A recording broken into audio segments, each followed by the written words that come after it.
வணக்கம். இப்பதிவினை பார்ப்பவர்கள் சப்ஸ்கிரைப் பண்ணி பார்க்கும்படி தயவுடன் கேட்டுக்கொள்கிறேன். ஆடிப்பெருக்கு. ஆடிப்பெருக்கு என்பது ஆடி மாதம் 18ஆம் நாள் ஆறுகள் பெருக்கெடுத்து ஓடுவதை குறிக்கும். இதனை 18ஆம் பெருக்கு என்றும் கூறுவார்கள். நதியை பெண்களாக வணங்கும் நாள்.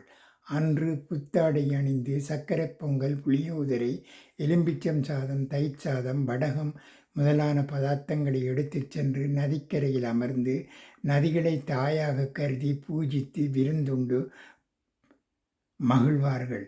இந்த தினத்தில் செய்யப்படும் காரியங்கள் பன்மடங்கு நன்மை தரும் என்பது ஐதீகம். மஞ்சள் திரவிய கயிற்றை ஆடிப்பெருக்கிலன்று மாற்றிக்கொள்வர். ஒவ்வொரு கிரகத்திலிருந்தும் கதிர்கள் வெளிப்படும்.